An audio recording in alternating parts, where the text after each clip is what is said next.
T-ball highlights just so we can keep telling that story. Anthony Davis is thrilled to be a Laker, but what position he will play and what number he will wear and for how long? Well, that's created quite the buzz of late. AD saying, quote, "I'm just focused on this season. I don't know what's going to happen whenever the season's over, hopefully around, mid-June after we just had a parade and I need a couple of days to think. Then we can talk about that. But until then, I'm trying to do whatever I can to help this team win this year." Broussard, is this season championship or bust for the Lakers? Well, you're asking this, I assume, because he'll be a free agent, maybe leave. He's not leaving, all right? Barring some type of catastrophic event. Yeah, he and LeBron fall out or something like that. He's going to be a Laker. He's going to enjoy this year. Remember, this is going to be his first time going deep into the playoffs and playing competitively. They got to the second round once and New Orleans got swept. They're going to be competitive into the second round, probably at least. All right, so he'll enjoy that. The big stage of L.A., big market for the first time. So he's going to have a good time there, win the championship or not. As far as championship or bust this year, I would give them a 2-year window at least. I think LeBron will be a top 5 player in the league for at least 2 years, maybe longer, but at least these next 2 years. And as long as that's the case, they have a chance to win the championship. And I think Kyle Kuzma, same thing with Anthony Davis. First time in the playoffs. First time, in that type of environment. He's going to improve. And then next year, they'll be able to, if they don't win it this year, you better believe they're going to make some additions and change those role players around the big 2 or 3 or whatever you want to call it. And so, no, they've got a couple years at least. I would extend the window to me, it's a clear minimum of a 3-year window, assuming AD stays, and he's going to stay. Now, what type of contract will he sign after this year? He could sign that 2-year deal so he can get free agency after year 10, but he'll be there for a minimum of the next 3 years.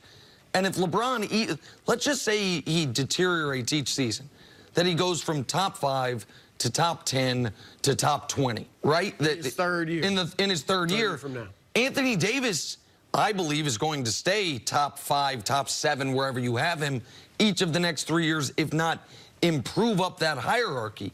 If he plays to his ability, he being AD, he's an MVP candidate. In today's NBA, you don't need 2 MVPs. It's not the Warriors NBA anymore.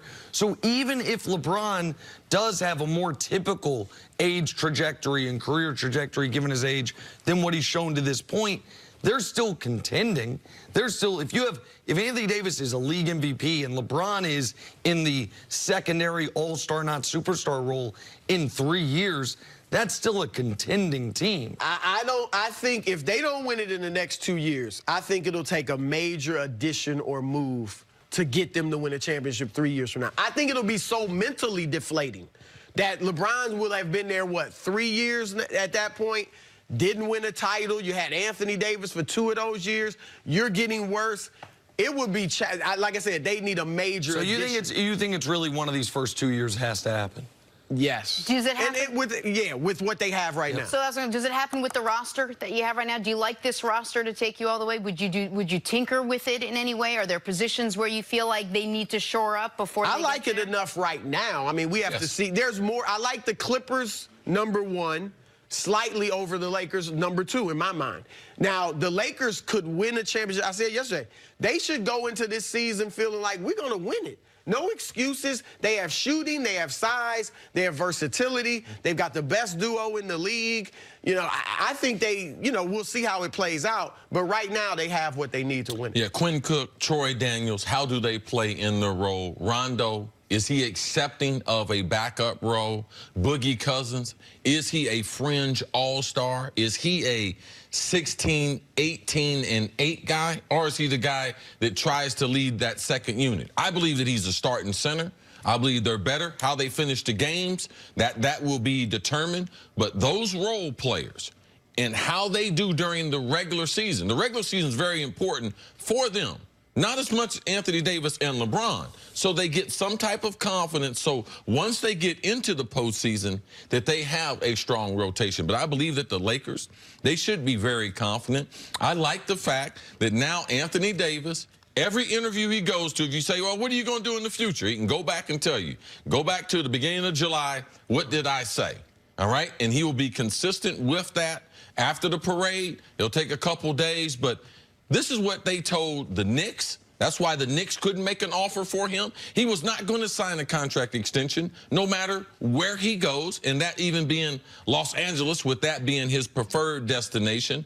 And we should know that he's lived in L.A. in the offseason the last couple years. So his transition to Los Angeles is not going to be as drastic as some other players when they come to Los Angeles and are not living there. He is going to enjoy this year. It should be a spectacular year. They should be trying to fight to get that #1 seed, something LeBron hadn't had in a long time, something he doesn't have experience with, because in that West, seeding does matter. I know we're in the workload management era and everything, but seeding in that Western Conference, and that's why getting off to a fast start and trying to win the best record in the NBA, I believe is very important for the Lakers as they move forward. Would you expect that? Because I'd be shocked if they got the first seed, because, like you said, I think there's going to be a lot of load management with LeBron and AD, and then just bringing everything together. As we know, they got a lot of questions. I just believe that they're the perfect pair. As LeBron ages, he can keep that heat off of AD, and with him being the primary ball handler, AD's going to be in good hands. He's going to get the ball in spots that he wants. That chemistry early, I believe, is more important than LeBron had in Miami and when he went back. So I believe the emphasis on the early season will be more so than what we've seen from them. I think Denver and Utah, to me, even if they are not the most likely to represent the West in the finals, are the most likely to have focus on the regular season. They have young teams. They have teams they're going to be ready every night. Absolutely. Those are two great home court advantages. Denver, especially at altitude. For the West, though, to me, it's less about getting the 1 seed and more about avoiding the 4 seed. Because to me, there are 5 excellent teams out West. You would say 6 because you include the Warriors. Yes. But both teams in L.A., Denver, Utah, Houston, you would also have the Warriors in there. One of those teams is going to play, 2 of those teams are going to play each other in the first round, if you're that 4-5. So that it's about, to me, being one of the top 3 seeds in the West, not the top 4 like we typically say, oh, get home court advantage first round. Being one of the top 3 seeds in the West, can they do that while playing LeBron, what, 72 games? Anthony Davis played 75 games each of his last 2 fully healthy seasons before this past year. How much load management will they have? Because we know the Clippers going to load manage Kawhi, and Paul George might start the season dealing with a shoulder injury. All right, Broussard, thanks so much. Great job as always. Appreciate it. Take a break. Coming up.